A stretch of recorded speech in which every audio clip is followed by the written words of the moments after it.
যুবক চাইলে পাহাড় কাইটা সমান করতে পারবে, যুবক চাইলে সাগর নদী মাটি দিয়ে ভরাট করে দিতে পারবে। একটা এলাকার যুবক ছেলেরা যদি চায় সবার হাতে হাতে মদের বোতল পৌঁছাই দিতে পারবে। একটা সমাজের ছেলেরা যদি চায় সবার হাতে হাতে নামাজের মুসল্লাও তুলে দিতে পারবে। অতএব ছেলেরা, তোমরা যারা যুবক আয়োজন করছো, আমি তোমাদের উৎসাহ দেই, একটু আগাও, এখানে থাইমা যাইও না। একটা মাহফিল করছি, এক ফোটলা বিরিয়ানি খাওয়াই দিছি, খালাস না বন্ধু, একটু আগাও। তোমরা আবার বসো, যে কয়জনে মাহফিলের আয়োজন করছো তোমরা আবার বসো, যে আমরা কেমনে একটু ভালো হইতে পারি, একটু চরিত্রবান হইতে পারি, আমরা কেমনে নিজেরা নামাজ ধরতে পারি। একটু যদি হিম্মত করো যুবক, ইনশাআল্লাহ ভালো হবে। শনিবার দিন আমি আমার মাদ্রাসায় এই শনিবারে সকাল 10টা থেকে বিকাল 4:30 পর্যন্ত, এইবারই প্রথমবার আমি আলাদা 16 বছর থেকে 30 বছরের নিচে যাদের বয়স, এই কিশোর যুবকদের জন্য আলাদা ইসলাহি মজলিসের আয়োজন করছিলাম। আমার শায়েখ আল্লামা মুফতি মুশতাকুর নবী সাহেব বয়ান করছেন, আল্লামা মুফতি আমজাদ হোসাইন সাহেব বয়ান করছেন, হযরত মাওলানা মুফতি ইউসুফ বিন ইকবাল বয়ান করছেন, আমাদের কুমিল্লা ক্যান্টনমেন্টের বড় একজন শিশু বিশেষজ্ঞ ডাক্তার মিজানুর রহমান উনি বয়ান করছেন, আমি নিজে কিছু কথা বলছি। প্রায় 600 ছেলে এন্ট্রিভুক্ত আসছে, এখানে উপস্থিত হয়েছে 600। সন্দ্বীপে, চট্টগ্রামে আমরা প্রতি বছর সন্দ্বীপ যাই, সেখানে 4টা-5টা ছেলে ফজরের নামাজের জন্য, তারা বন্ধু কলেজের ছেলে, 4-5 জন ছেলে মাত্র। ওরা একদিন সিদ্ধান্ত নিছিল, ওরা সবসময় ফজরের নামাজ পড়তো, তো ওরা একদিন সিদ্ধান্ত নিছে যে ফজরের পরে তারা সন্দ্বীপ তো সাগরের পারে, তো সাগরের পারে হাঁটতো তারা। তো তারা একদিন সিদ্ধান্ত নিছিল আজ থেকে 1 বছর আগে, যে আমরা সকালবেলা না হাইটা চলো আমরা বন্ধুদেরকে ফজরের জন্য জাগাই, ফজরের ক্যাম্পেইন করি, ফজরের জন্য গণসংযোগ করি। এই 4-5 জন ছেলে উদ্যোগ নিয়ে শুরু করছে। ঠিক 1 বছরের মেহনতে এই গত নভেম্বর, 24 সালের নভেম্বরে আমি গেছি মাহফিলে, ওইখানে তারা আমার লিস্টেড, ফজরের পরে আমি তাদের জন্য আলাদা বয়ান করছি, তাদের আলাদা মাহফিল হয়েছে ফজরের পর। মানে রাতে আমি যেই প্যান্ডেলে ওয়াজ করছি, ওই প্যান্ডেলটা তারা সকালের জন্য আবার ভাড়া নিছে। বুঝেন না এই কথা? আমি ওখানে ছিলাম, আর ওখানে রাত্রে আসা যায় না, ওইটা সন্দ্বীপে স্পিড বোট দিয়ে আইতে যাইতে হয়, তো রাইতে আওয়ানোর সিস্টেম নাই, থাকতে হয়। এই জন্য ফজরের পরে আবার বয়ান করছি 1.5 ঘন্টা। তো ওরা, আমি বললাম এত বোরেক ছেলেরা আইবুনি, কয় হুজুর আসবেন ইনশাআল্লাহ, আপনি দেখেন। তারা আমারে দেখাইছে কাগজে কলমে লিস্টেড করা প্রায় 4,500 ছেলে এখন ফজরের নামাজ জামাতে পড়ে। যুবক চাইলে কি না পারে, যুবক চাইলে ভাঙতে পারে, যুবক চাইলে গড়তে পারে, যুবক চাইলে বুলডোজার দিয়ে সমান করে লাইতে পারে,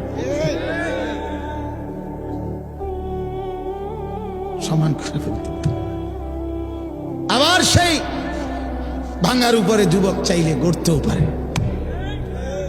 আল্লাহ তাআলা নওজোয়ানের শরীরে অসম্ভব হিম্মত দান করছে, অসম্ভব হিম্মত। এই জন্য বাপ, আমি যুবক যারা, তাদেরকে উৎসাহিত করলাম। মহান আল্লাহ পাক রব্বুল আলামিন আমাদেরকে বলছেন, আমি তোমাদের ঈমানদার, ঈমান নিলাম, আমি ঈমান দিছি বান্দা।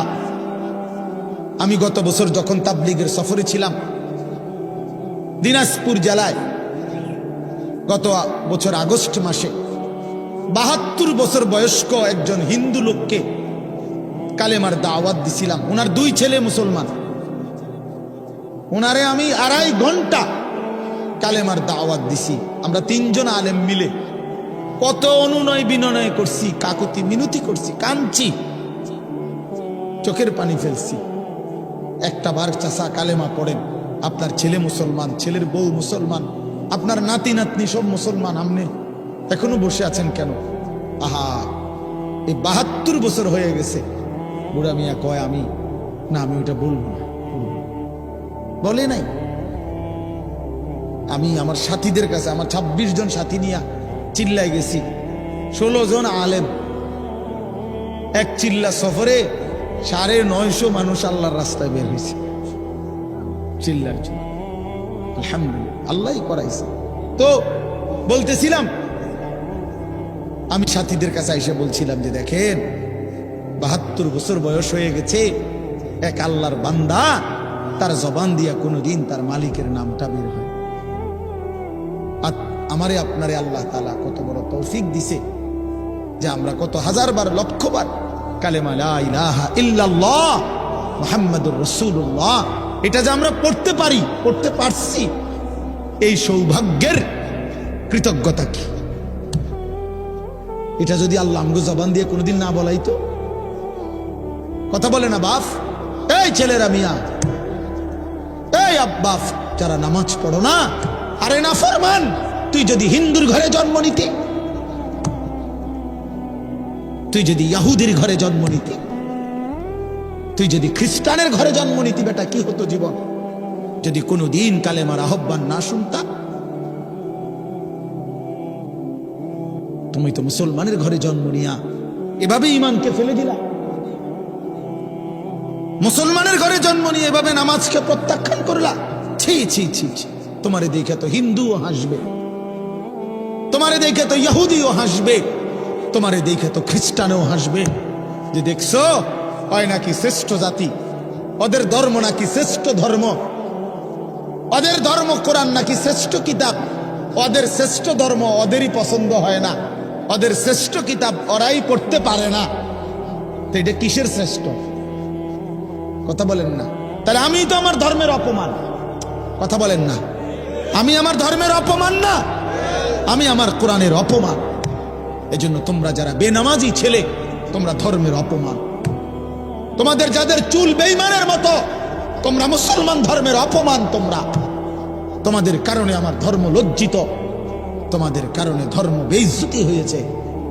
তোমরা ইসলামকে অপমানিত করলা, আল্লাহকে অপমানিত করলা, আমার নবীর শ্রেষ্ঠতম 23 বছরের আদর্শকে তোমরা অপমানিত করলা।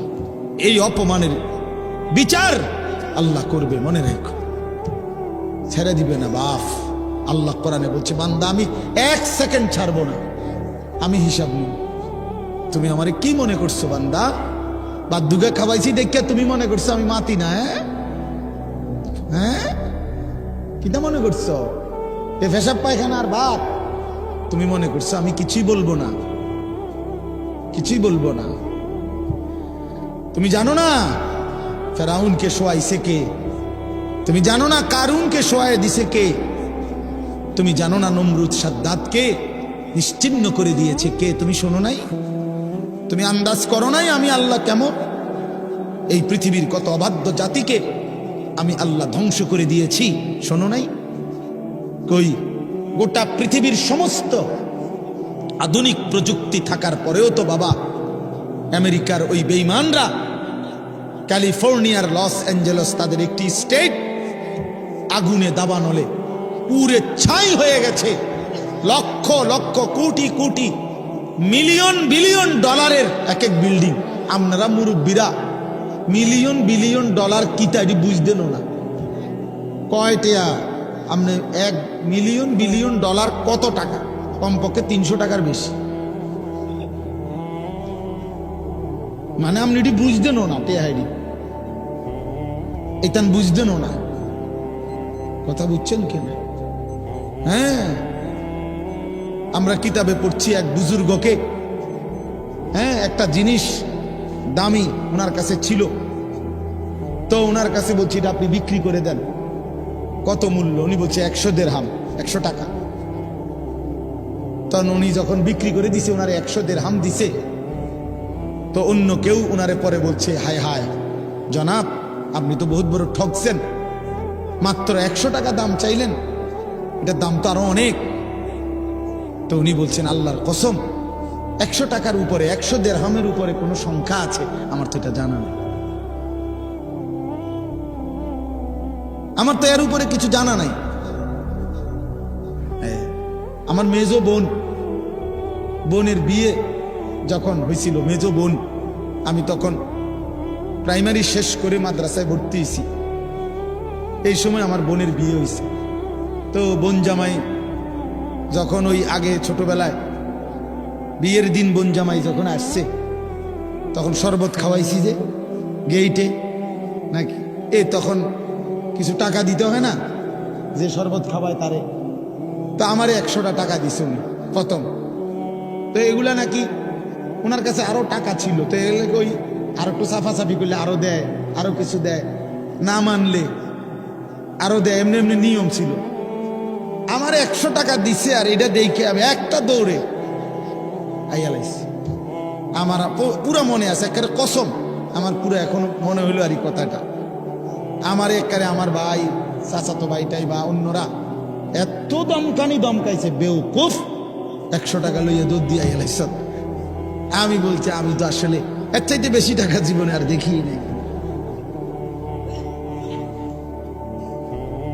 তো বলতে চাইলাম, হাজার হাজার কোটি কোটি মিলিয়ন ডলারের এই বাড়ি ভবন, এগুলো পৃথিবীর সর্বাধুনিক প্রযুক্তি দিয়ে, অত্যাধুনিক প্রযুক্তি থাকা সত্ত্বেও, আধুনিক সরঞ্জামাদি থাকার পরেও বাপ আল্লাহর দেওয়া আযাবে আগুনে যখন জ্বলছে, এই কয়দিন হইল কোনো বেঈমানে 1 সেকেন্ডের জন্য আগুন নিভাইতে পারে না।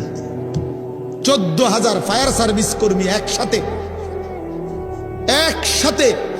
আপনার পানি দিছে, আরো বাড়ে, আগুন আরো বাড়ছে। তার মানে বোঝা গেল বাবা, পৃথিবীর কারো শক্তি মূলত কোনো শক্তি না, আল্লাহর শক্তির সামনে, আল্লাহর ফয়সালার সামনে। আল্লাহ যদি ভালো রাখে তাইলেই ভালো থাকা। হ্যাঁ, আপনার টাকা তো আছে 1000 কোটি টাকা, কিন্তু আপনার ফেডে অসুখ, আপনি টেহা দিয়ে কিনবেন। আপনার টাকা তো আছে লক্ষ কোটি টাকা, কিন্তু আপনি তো ডায়াবেটিস, আপনি কিনবেন টাকা দিয়ে কি করবেন? আপনি 7,000 ধন হইলেও কি লাভ হবে আপনার? এই জন্য আমি অনুরোধ করছি, আমরা মুমিন, আল্লাহ আমাদেরকে বলছে এটাই কথা, তোমাদের উপরে আমি রোজা ফরজ করলাম, তোমরা আমার হুকুম মানো, তোমরা আমারে মানো বান্দা। রোজা মানে বিরত থাকা, সিয়াম মানে বিরত থাকা, তার মানে গুনাহ থেকে বাঁচো, হালাল বস্তু থেকে বাঁচো। আমি তোমাদেরকে হারাম তো হারামই, হারাম থেকে আবার ফিরাবো কেন? হারাম থেকে তো ফিরতে সারা বছরের জন্যই বলে দিছি। তো আমি রমজান মাসে তোমাদের 3টি হালাল খাবার হালাল ছিল, পানি হালাল ছিল, হালাল স্ত্রী হালাল ছিল। আমি রমজানের 30টা দিন, একটা মাসে তোমাদের জন্য খাদ্য, পানি, স্ত্রী, এই 3টা জিনিস হালাল বস্তু আমি হারাম করে দিলাম। যেন আমি বুঝাইতে চাইলাম যে দেখো, আমি আল্লাহ যেখানে হালালটাও হারাম করে দিলাম, সেখানে হারামটার প্রতি আমি আল্লাহর কি পরিমাণ ঘৃণা। যেখানে হালালটাই ছেড়ে দিতে বললাম, সেখানে হারামটা ধরে রাখার কোন সুযোগ আছে?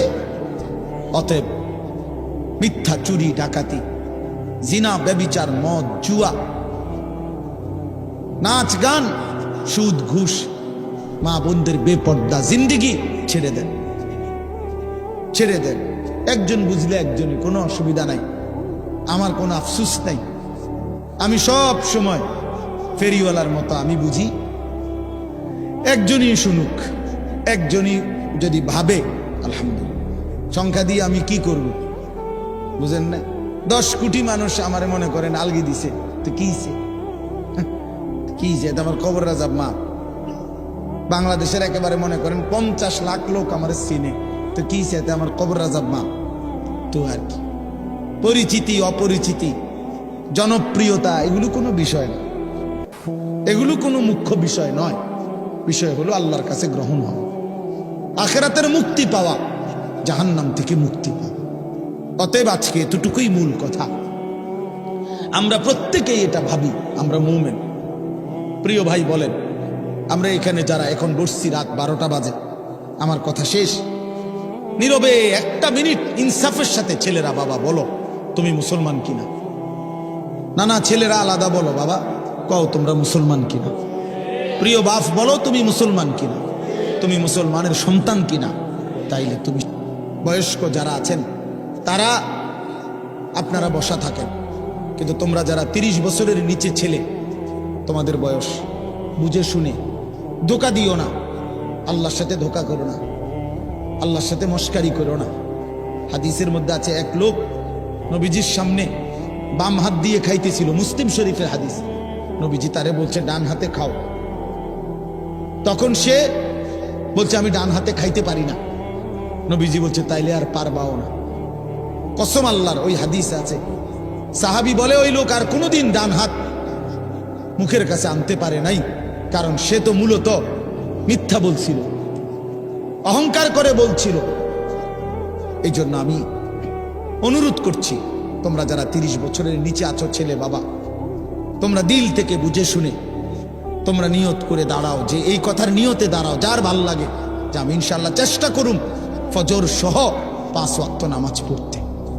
তুমি সিদ্ধান্ত নিয়ে বলো যে আমি চেষ্টা করব, আমি নারী ছবি, অশ্লীল দৃশ্য থেকে, মোবাইলের অশ্লীল ছবি থেকে নিজেকে বাঁচাইবার নিয়ত করলাম, সিদ্ধান্ত করলাম। আল্লাহ তৌফিক দিলেই তো পারবা।